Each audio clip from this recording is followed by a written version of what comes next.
Namaste and welcome again to this course on Introduction to Basic Spoken Sanskrit. In our last session, I had introduced the accusative or the second case to you. In this session, I plan to extend that lesson a little further and show you some other contexts in which the second case is used. We had done a little practice with the general applications of the second case or the accusative case. In this one, I'll give you a little more practice with this particular case. So, the lecture number 14 is on the continuation of the accusative case, and the objectives are as follows. It would be firstly to revise the accusative case as we've seen it, and then to see its applications with some oft used verbs. So, emphasis being on spoken Sanskrit, the intention really is that you start applying every single thing that you learn here in your daily life. And then the next one would be to understand some more contexts in which the second case can be used. And I'd just like to mention that while I'm presenting them to you here, it is a little bit more than just a basic Sanskrit. However, I thought it is helpful that it remains with you in case you need to or you have doubts and you want to fall back on this particular usage. And then we have the last part, which would be to introduce the question katham or how. Now, we'll just do a quick revision here. So, the definition was that the accusative case or dvitiya vibhakti of noun form represents the what or whom of the sentence. In other words, accusative case represents the object or karma in the sentence. And how do we recognize it? In the active voice sentences, the object is always in the accusative case. So, what do we mean again? Like we saw that if you have the question, I eat an apple, the question would be, what do you eat? The answer to the what is the object in that sentence, and in this particular one, it is the apple. Astu. So, briefly going through it, you remember we had seen chashakaha, chashakam pashyami, and we had malam pashyami, or in the E feminine we had lekhanim pashyami, and then we had in the neuter pushpam pashyami. So, I thought we will just put it to you, I'll just give it in a nutshell to you. So, purushaha, purusham. Please, my request again and again is that you use your actions to teach your brain the relationship between the particular declension or the ending or the vibhakti with a particular movement. It will be very helpful. So, purushaha, purusham, phalam, phalam. All right. Going on, mahila asti, mahilam pashyami, nari asti, narim pashyami. Very good. Moving on, we had looked at the first person and the second person pronouns, and we had aham asmi, mam pashyati or mam vadati. For tvam, it is tvam asi, tvam pashyami. I watch you. Aham tvam pashyami. Respect form for a man, bhavan asti, aham bhavantam pashyami. Aham bhavantam pashyami. A lady, aham bhavatim pashyami. Bhavati asti, aham bhavatim pashyami. All right. So, moving on, in the third case, so with the third case we saw that saha purushaha asti, aham tam pashyami. Aham tam pashyami. Eshaha asti, aham etam pashyami. And the question, kaha asti or kam pashyati, whom are you seeing? In the feminine we had the same, so I mean a similar thing. So, sa becomes tam pashyami. Say that, tam pashyami. Esha, etam pashyami. Etam pashyami. Ka asti, kam pashyami, kam pashyami. And then for the neuter, so tat remains tat, tat asti, tat pashyami. Etat asti, etat pashyami. Kim asti? Kim pashyami? Stays the same. Alright. So let's see how we can apply the second case with the different verbs that we have seen. So gacchati, gacchati, the question can be kutra gacchati, and the answer to that, the destination, will be in the accusative form. So kutra gacchati vidyalayah, supposing it will be vidyalayam gacchati, karyalayah karyalayam gacchati, vittakoshah bank vittakosham gacchati, patralayah patralayam gacchati. Uttamam. So if it's an order or a request, you can say karyalayam gacchatu, and then if you want to talk in the future, we'll say karyalayam gamishyati. Kutra gamishyati? Karyalayam. So the yam is the accusative part. So karyalayam gamishyati. And we have seen that for the neuter it doesn't change. So griham asti, griham gamishyati. Kutra gamishyati? Griham gamishyati. And for the past tense, he went home, griham gatavan. She went home, griham gatavati. Uttamam. Let's look at the next one. Now the verb pat, is it a transitive or an intransitive verb? So the transitive verb, as we saw, are those that take on an object. So the question can be, what did he read? Pathati. Kim pathati? And the answer to that, supposing it's kavita or a poem, then kavitam pathati. Kim pathati? Kavitam pathati. And then lekhaha or a writing. So lekham pathati. Pustakam? Pustakam pathati. Katha? Katham pathati. Uttamam. The future will be pathishyati.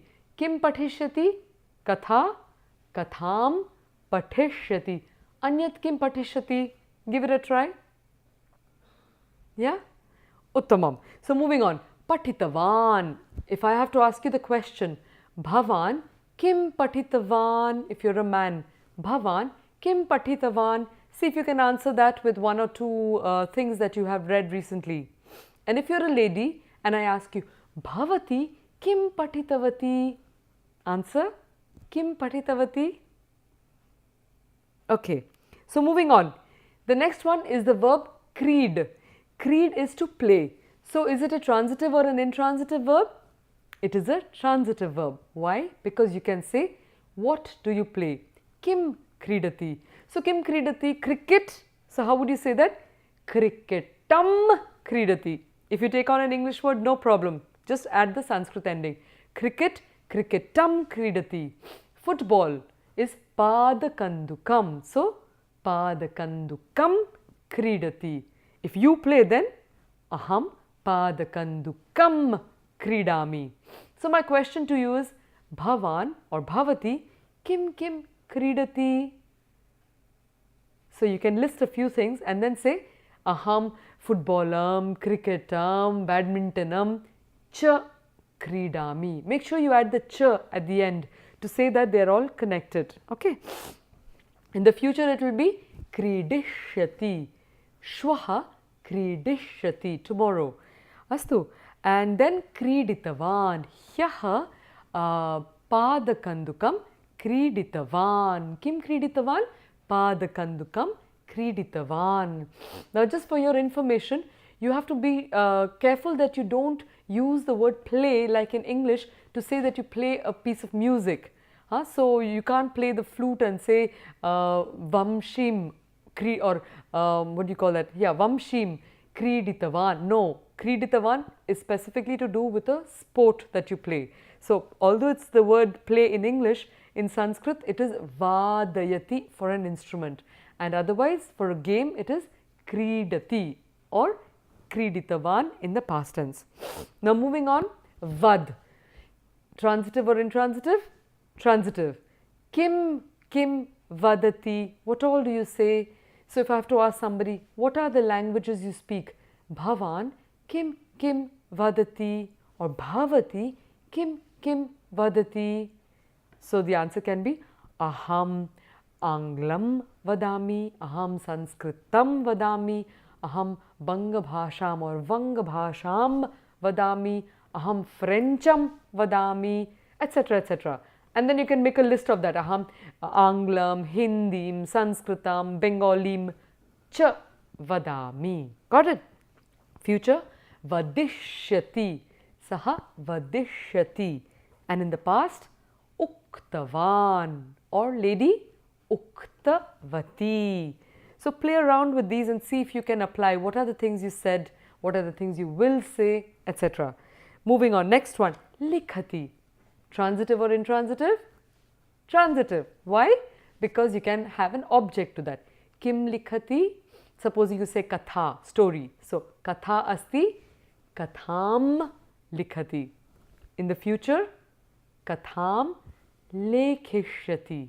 Katham lekhishyati. Likhati becomes lekhishyati in the future. So just mind those little details there. And in the past tense, it will be likhitavan or likhitavati. So if you wrote a poem which is kavyam, you will say kavyam likhitavan, kavyam likhitavati. Uttamam. Let's talk about the next verb, which is pibati. So pibati becomes pasyati. Or let's say before that, whether pibati is a transitive or an intransitive. It is a transitive because it takes on an object. So kim pibati jalam will be jalam pibati. Chayam, chayam pibati. Coffee, coffeem pibati. Uttamam. Phalarasa, which is a juice, fruit juice. Phalarasam pibati. Uttamam. In the future, pasyati.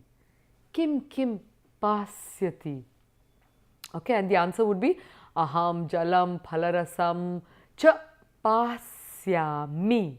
Alright, and then moving on to the past, pitavan or pitavati. So if you notice, this particular verb does a few different things when it's in the present tense, in the future and in the past. So just note these exceptional cases and it will be easier for you to apply them in your daily context. Moving on, prakshalayati. Prakshalayati means to wash. So the question is, kim prakshalayati? Kim prakshalayati? Hastad would be hastam prakshalayati. Chashakaha? Chashakam prakshalayati. Sthalika? Sthalikam prakshalayati. Uttamam. Kankatam, let's do a neuter word. Kankatam? Kankatam prakshalayati. And then if you have the word for kupi, it will be kupim prakshalayati. Uttamam. In the future, prakshalayati will be prakshalayishyati. Alright, prakshalayishyati. And in the past tense, prakshaalitavan. Prakshaalitavan. Moving on, uttisthati.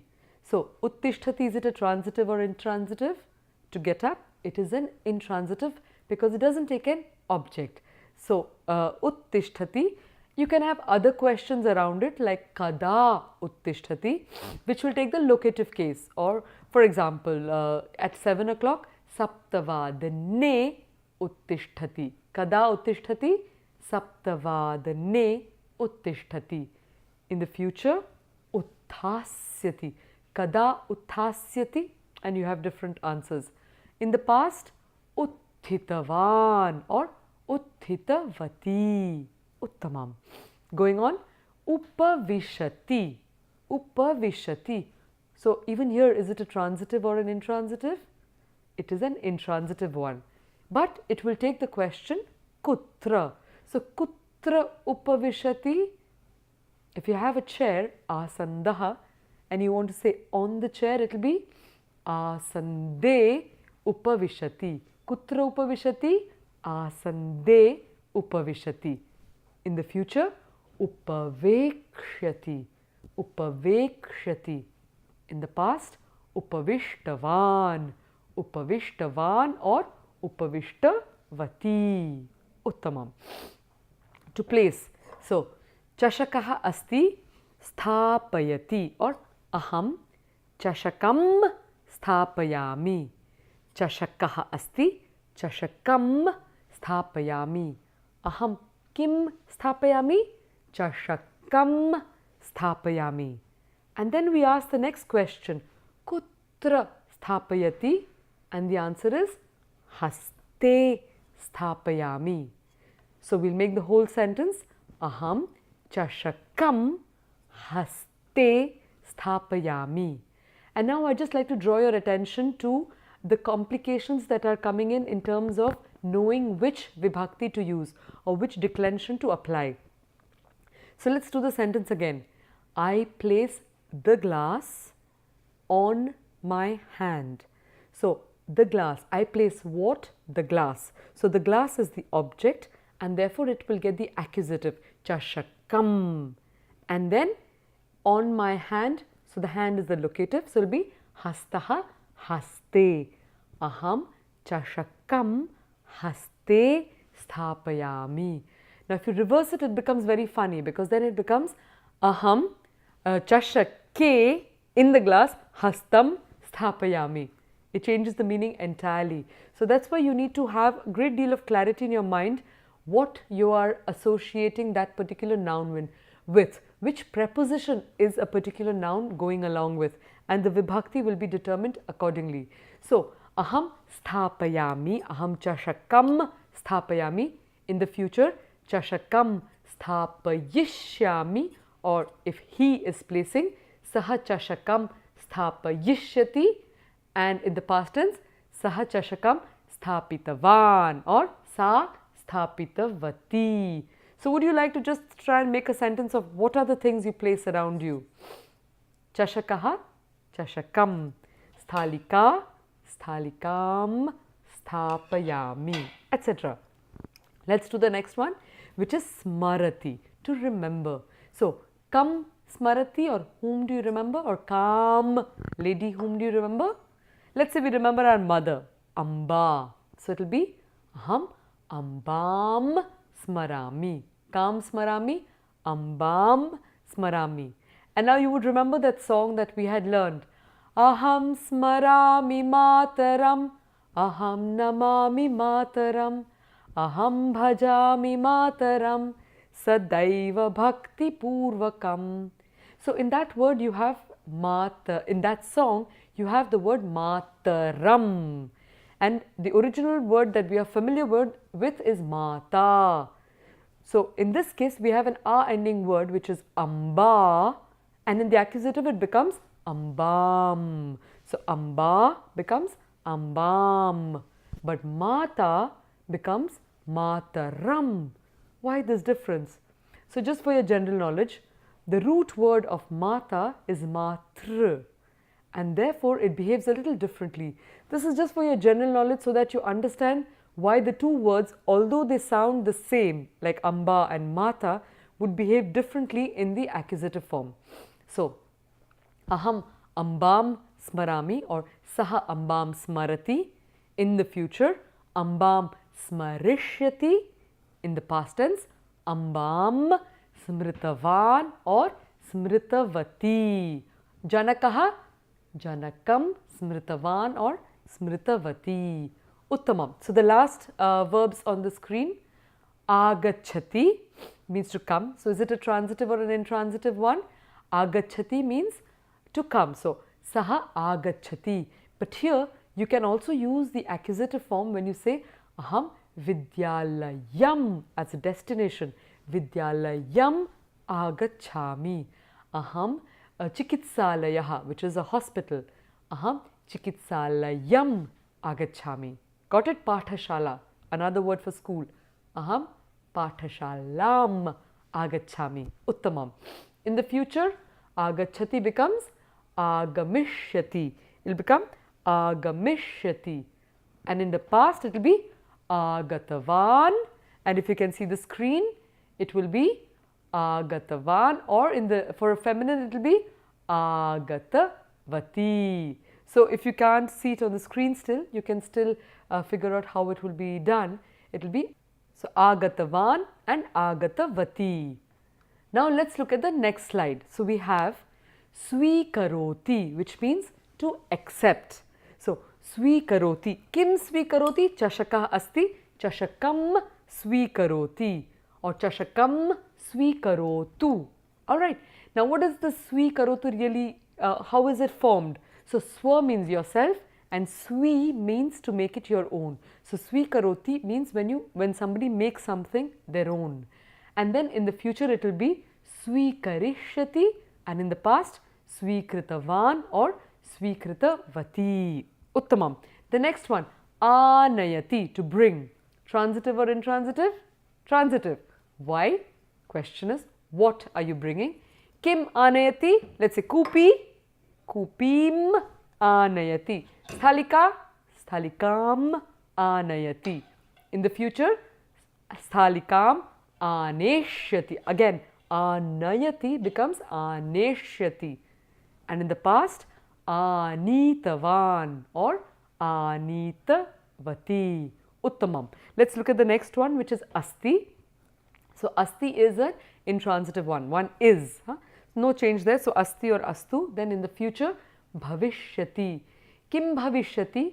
What will you be? There is a what there, but the answer to that will be in the subject case. Saha shikshakaha bhavishyati. Shikshakaha, teacher. Saha shikshakaha bhavishyati. So although the question is what, it's not the same as the question for the accusative case or the object case. So just bear that in mind. Anitavan in the past or anitavati. Uttamam. Next, grihana. Grihana means to take. So the question is, kim grihnati, transitive verb, and hastaha, if it is, it will be hastam grihnati. Hastam grihnati. In the future, it will be grahishyati. Hastam grahishyati. In the past, hastam grihitavan or hastam grihitavati. Familiarize yourself a little with these different sounds and these different words, and preferably with actions. Next, krinati, to buy. Transitive or intransitive? Transitive. Apanam gachati, pustakam krinati, vastram krinati, chashakam krinati. Next, in the future, kreshyati. Kri becomes kreshyati. Just like likhati become lekhishyati, similarly krinati becomes kreshyati. In the past tense, kritavan or kritavati. Uttamam. So the next one, suchayati. So is it a transitive or intransitive? It is a transitive one, because you can say kim suchayati. Kim suchayati, what do they inform? And suchana is the word for information. So you can suchanam suchayati, but that's a little odd. So kim suchayati, varta, news. Vartam suchayati. In the future, suchayishyati. In the future, suchayishyati. And in the past, suchitavan and suchitavati. But just one other interesting thing is, this particular verb will get suchitavan in two cases. So it will be what is it telling, what is the person saying, will be in the object. So vartam suchayati. And the next one is to whom. So janakaha, supposing. So janakam will also be in the accusative. So vartam janakam suchayati, telling the news to the father. Okay. Let's go on to the next one. So nindati, transitive, intransitive, to criticize or to scold sometimes. It is a transitive one. So balakaha asti nindati. Balakam nindati. Kam nindati, balakam nindati. Meaning wise, preferably balakam na nindati. Doesn't criticize. Alright. Moving on to the future. Balakam nindishyati. Balakam nindishyati. And in the past tense, balakam ninditavan or ninditavati. Next, ichhati, to want. So is it a transitive or intransitive? Of course transitive, because you can say I want so many things. So pushpam, let's say pushpam asti, pushpam ichhami. Chashakaha, chashakam ichhami. Jnanam, jnanam ichhami. Bhaktihi, bhaktim ichhami. Uttamam. So ichhati. In the future, it becomes a little different. eshishyati. What will it be? Eshishyati.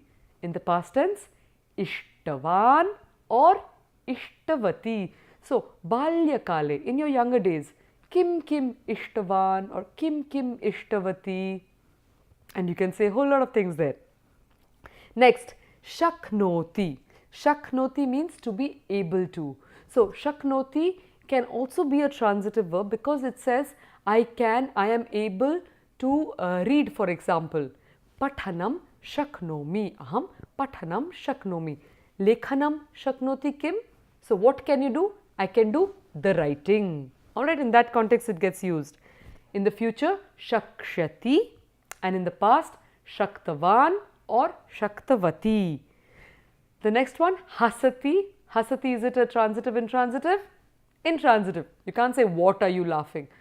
So, what are you laughing for? But that's a different story. So, hasati in the future, hasishyati in the past tense, hasitavan or hasitavati. Uttamam. Next, chalati. Chalati, transitive or intransitive? It is an intransitive one. But you can say kutra chalati. So, if you have an udyanam, garden, udyane chalati. It will take the locative with it. But it does take an accusative when you are talking of using it in the adverb form. So, if you say katham chalati, how? It will be, supposing the person walks fast, it will be shighram chalati. And if he walks slowly, then mandam chalati. Uttamam. In the future, chalishyati, and in the past, chalitavan or chalitavati. Now we'll come to the last verb. So, prapnoti means to get. So, transitive, intransitive, transitive, and it has an accusative. So, chashakaha asti, chashakam prapnomi or chashakam prapnoti. But I'll stick to myself. Aham chashakam prapnomi. Duravani, duravanim prapnomi. Prapnomi also has the sense of to find. Sometimes when you're looking for something, duravanim anvishami, I'm looking for it. And then you can say duravanim prapnomi. In the future, prapsyati, and in the past, praptavan or praptavati. So, what I propose to do now is that we'll have a small dialogue. I'll invite Piyushan and we'll just try and apply this accusative using some of these verbs to see how it functions. So, Namaste. Namaste. Kushalam. Kusalam. Uttamam. Tari adya vayam dvitiya vibhaktim pashyamaha. Astu. Bhavan aapanam gacchati. Pratidinam aapanam gacchati. Kim kim krinati. Aham lekhonim krinami. Ankonim api krinami. Phenakam api krinami. Uttamam. Anantaram bhavan kutra kutra gacchati. Aham pratidinam aapanam gacchami. Chhatravasam cha gacchami. Mandiram gacchami. Vidyalayam api gacchami.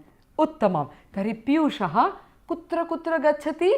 Aapanam, mandiram, griham, cha gacchati. Alright, so we can use it in that way. Astu, so I hope you've got a feel of how the accusative can be used using the at the end and with these particular verbs. So with that, I will say dhanyavadaha. Dhanyavadaha. Fine. So I hope I've given you a taste of the applied aspect of this second case. Now, what I'd like to quickly go through here is to just familiarize you with some more context where it is used. Alright, just to hold it in your mind. So, for example, if you have here the second rule says that if the verbs tishtati and vasati, meaning lives or stays, are prefixed with a preposition or an upasarga, that is adhi or upa, then the word expressing the location will follow the accusative case instead of the locative case. I've given you an example there. So, bhavan kutra vasati, where do you live? Aham, supposing Kolkata, then Kolkatayam tisthami or vasami. And now you see we have added in the verb, in the second case, we have added to the verb the prefix adhi. So, again adhitisthami, and you will have to now if you remove me from the screen, you will see down there it is upavasami, and therefore if the question is Bhavan kutra adhivasati, the answer would be aham kolkatam adhitisthami or upavasami or adhivasami, any of them, all of them would work. Okay, there are the prefixes are not exactly the same here, but they would all mean the same thing, and that's the kind of flexibility you have in this language. Going on, so these are more commonly used words that you might probably find. These indeclinables like abhitaha, which means around, or paritaha, around, ubhayataha, on both sides, samaya, near, nikasha, near, antara, inside. So all these words are used when the word expressing the location will be in the accusative. So when you're especially saying something around my house, it will be aham or mamma griham paritaha or abhitaha vrikshaha santi. Where are the trees? Mamma griham paritaha, around me. Using the word vidyalayaha will become mamma vidyalayam paritaha vrikshaha santi. With pathashala, try that out. Mamma pathashalam paritaha or abhitaha vrikshaha santi. Uttamam. Going on, we have another, the fourth rule says that when the indeclinables anu or uparyupari or adhyadhi, which means down, uparyupari means on top, adhyadhi means below, are used, no sorry, adhyadhi also means on top, alright, are used, then the words governed by these will be in the accusative cases. So for example, janakam anu putraha gachati. So the son, anu means to follow. So the son is following the father. Janakam anu putraha gachati. So if I tell you the son is following the mother, it will be ambam anu putraha gachati. If he is following the teacher, or if he is following the if the student, now let's see if you can make the sentence. Translate this for me. The student is following the teacher. Alright, now maybe you've given an answer which could have been, you could have done your own answer. Now the thing is, when you listen to a sentence like that, that the student is following the teacher, in English it doesn't matter what the gender is, but in Sanskrit you would have to ask the question, is the student a male or a female? Is the teacher a male or a female? Now what I was also trying to point out to my students, and I try and do that often, is to just help you appreciate that Sanskrit requires a certain precision in the way you're visualizing your reality. So in English, when I'm saying the student is going, to the listener or to the speaker, it doesn't necessarily matter, the detail of that picture doesn't necessarily matter. So it could be a boy or a girl, the teacher could be a man or a woman, and it doesn't matter entirely.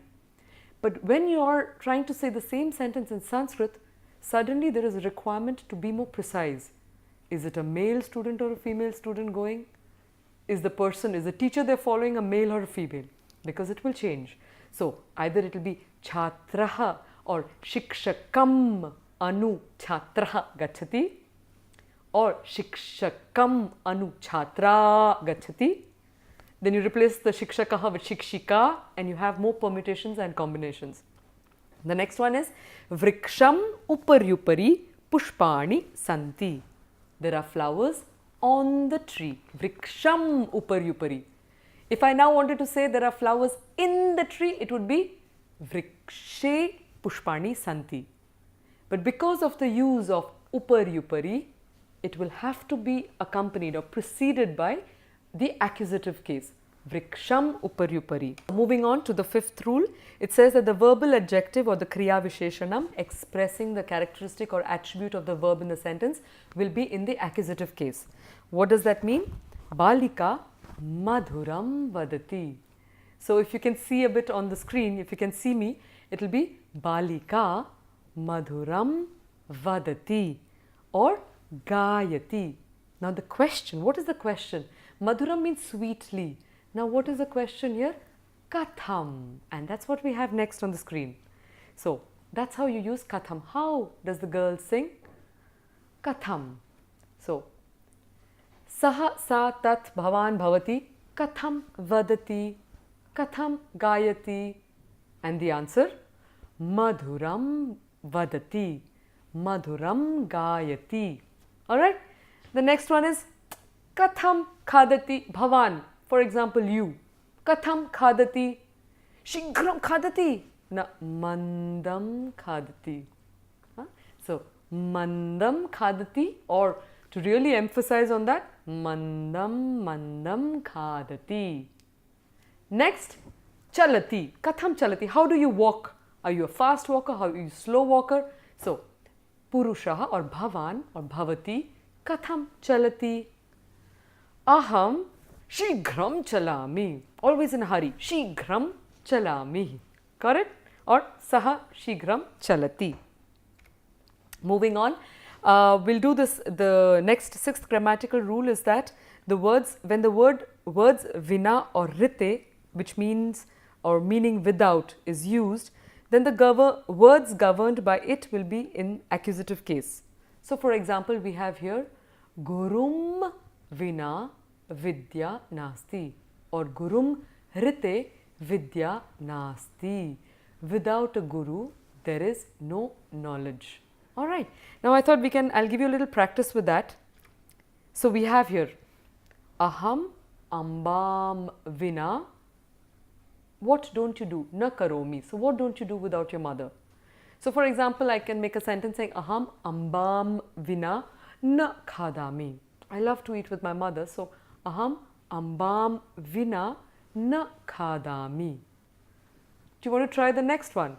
Aham mitram rite vidyalayah na gachami. So what will happen to vidyalayah? Aham mitram rite vidyalayam na gachami. Now you can replace it with anything. So aham mitram rite, any other verb. Now you have quite a few verbs in your vocabulary. So what don't you do without your friend? So aham mitram vina na kridami, aham mitram vina na chalana chitram pashyami. You can use this. So again, I will leave you with getting more practice with different kind of verbs and exercises there. Jalam vina matsyaha na jivati. Without water, the fish cannot live. For that matter, even a human being cannot live without water. So jalam vina manushyaha na jivati. Next, Ishwaram rite. I'll leave that for you to fill up. So without God, what can you say? Ishwaram rite Jagat nasti. There would be no world probably. But that's a debatable issue, and I will leave each one of you to your own philosophy to understanding that. Now, in the next rule we have that if the words prati and yavat are used, then the words governed by these will be in the accusative case. So for example, balakaha vargam prati. Prati means in that direction, or yavat means until that place. So balakaha vargam prati dhavati. He is going towards that place, or he is going until. Yavat means until. Next one, aham navavadane karyalayah prati. So what will it be? Karyalayam prati kachami. Alternatively, aham navavadane karyalayam yavat, until there or up to there, kachami. So here we come to the eighth grammatical rule, which says that if the word dhik is used, then the words governed by it will be in the accusative case. So dhik means like fie on that fool, or fie on that fool, however you pronounce that word. So murkham dhik, like stay away from that person, beware of that person. It's like a kind of a shaming of that person. So murkham dhik. So bad person, durjanaha, will become durjanam dhik, etc. And this is the last one in this context. So it says that when a word represents a spread of time or space, then it takes the accusative form. For example, Desham sarvatah atapah asti. Atapah is sunlight or the heat, the sun heat. So kutra asti? Desham sarvatah means everywhere in that area. Atapah asti. Now another thing in the context of time is that Vinayaha masam Vedantam patitavan or apathat. So masam means the whole month. So if I want to say I studied the whole week, so what would you say? Aham saptaham patitavan or patitavati or apatham. Aham. Huh?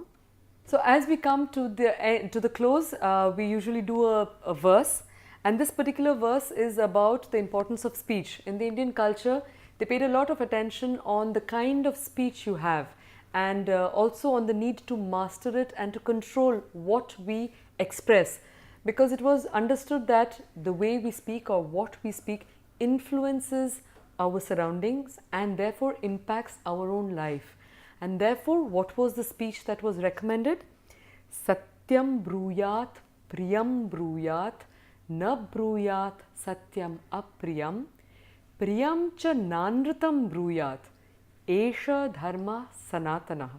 And what does it say? Speak truth, satyam bruyat, in a pleasing way, priyam bruyat, na bruyat, never speak, satyam apriyam, an unpleasant truth. Say it in a manner, you can find things that are unpleasant, but say it in a manner that is not hurtful, is what is meant here. But also never speak an untruth.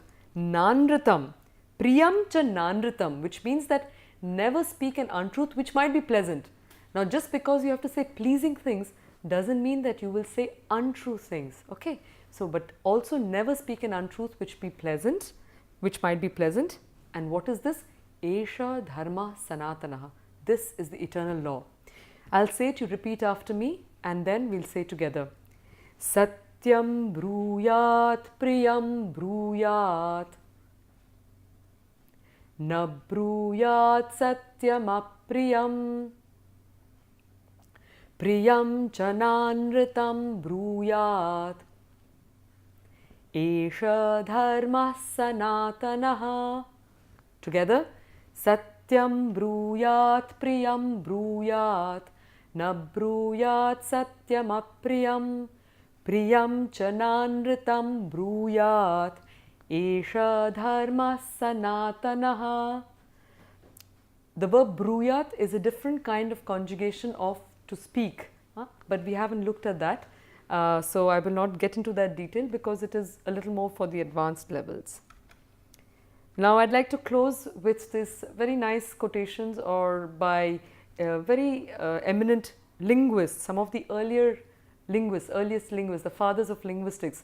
They had this to say about Sanskrit. They said Sanskrit is the origin of modern languages of Europe. And then this was by Abbé Dubois, a French priest and scholar.